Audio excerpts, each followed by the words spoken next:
Dear President Sakhelopoulou, dear President Zelensky, Your Excellencies, ladies and gentlemen, almost 5 months ago, the world changed. Some of us had to accept the new reality immediately. Others were initially in denial. Very few still are. But today, one thing is clear to all. The rules and values that were put at the basis of our international system to protect our global peace and security after the Second World War are under threat. We are in a geopolitical turmoil that will shape our European security architecture and our collective future for decades to come. I visited Kyiv and its suburbs exactly 1 week ago.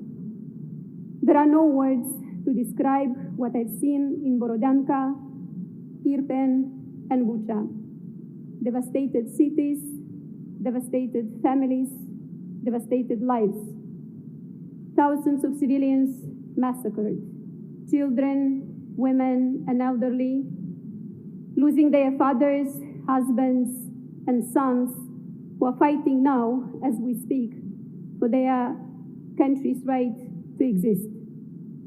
Russia's reckless war against Ukraine is, without doubt, the tragedy of this century. Its magnitude and grief spill over the borders of Ukraine.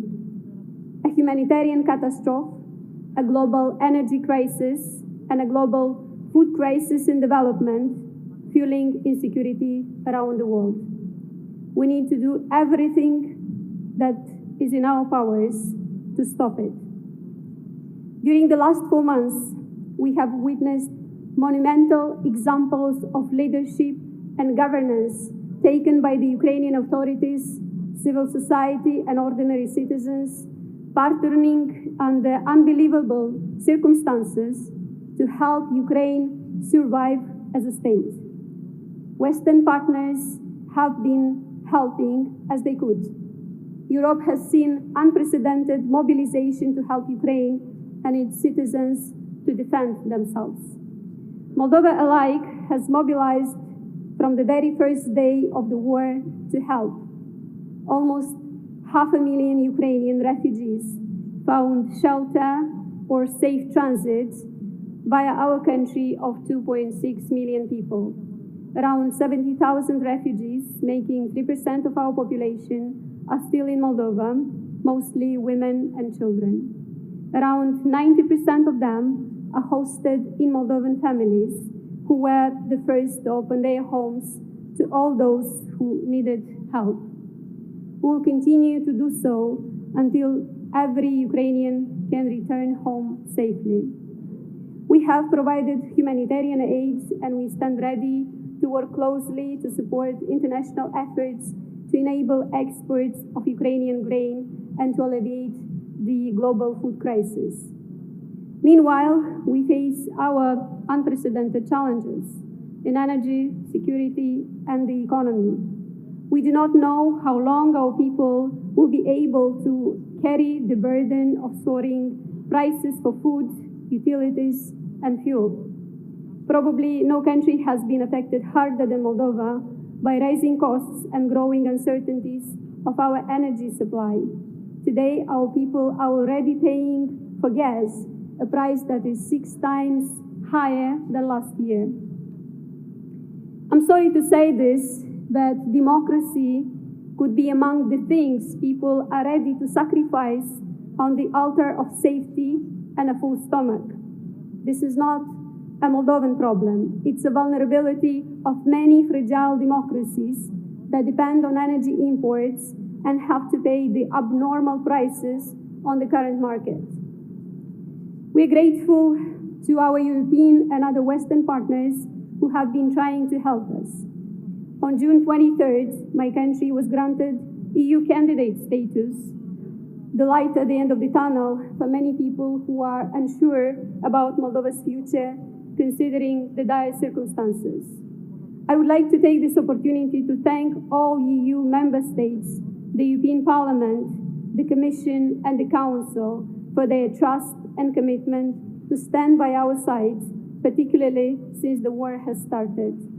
We are determined to do all that's in our powers, not only to transform our country, but also to contribute to a more united and more resilient Europe that can meet the challenges of tomorrow. Ladies and gentlemen, we're next for Europe and for Moldova. It's important to continue swimming in the right direction of history. Democracy is in real danger all over the globe. Democratic governments must rally to counter authoritarian abuses. They should be looking inward to strengthen their own institutions and prevent homegrown efforts to undermine democracy from within. To save democracy, we need to stop this reckless war against Ukraine, and we need to strengthen our common democratic resilience. 3 countries improved more recently their democracy according to the 2021 Democracy Index of the Economist Intelligence Unit. And all 3 are in Eastern Europe: Moldova, Montenegro, and North Macedonia. Moldova rose to 69th place in the global ranking, up from the 80th in 2020.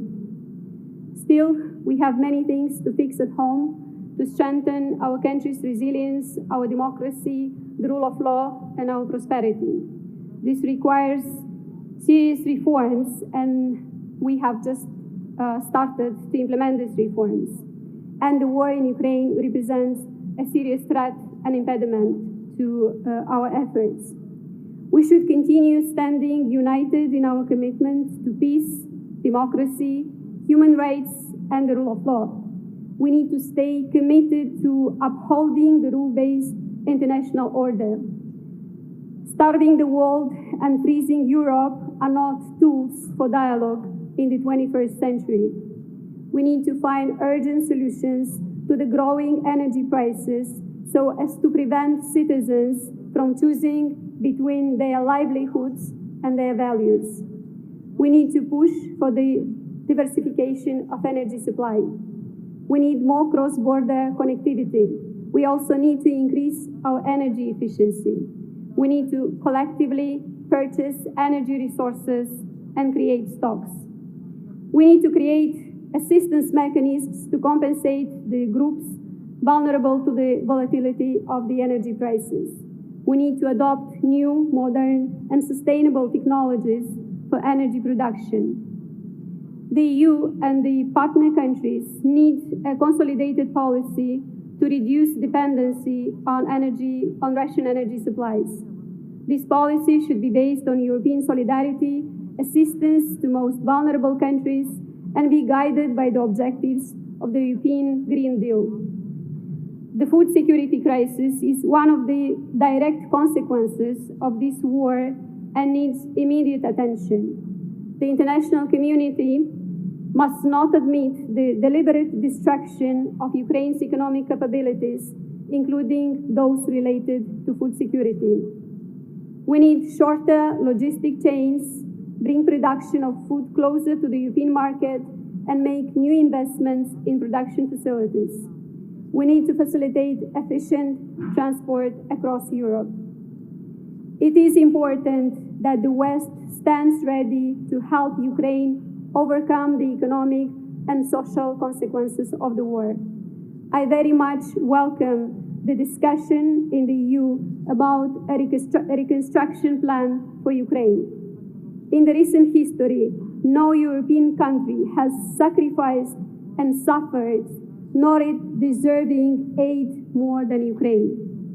We all need to continue consolidating national armies to increase our resilience and defense capabilities. Moldova is only starting to do so, and I want to thank Council of the EU for the recent adoption of the €40 million assistance measure for the armed forces of Moldova as part of the European Peace Facility. Ladies and gentlemen, Europe goes through tectonic shifts. Democracy is challenged. Security is challenged. Rules, norms, and values are all challenged. What we witness today is the tragedy of the 21st century and its legacy will haunt us for years to come. But day by day, it is making Europe stronger, more united, and more resilient.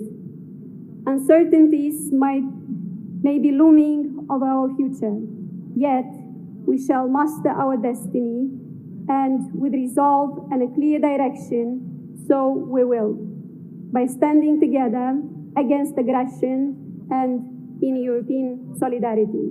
Thank you.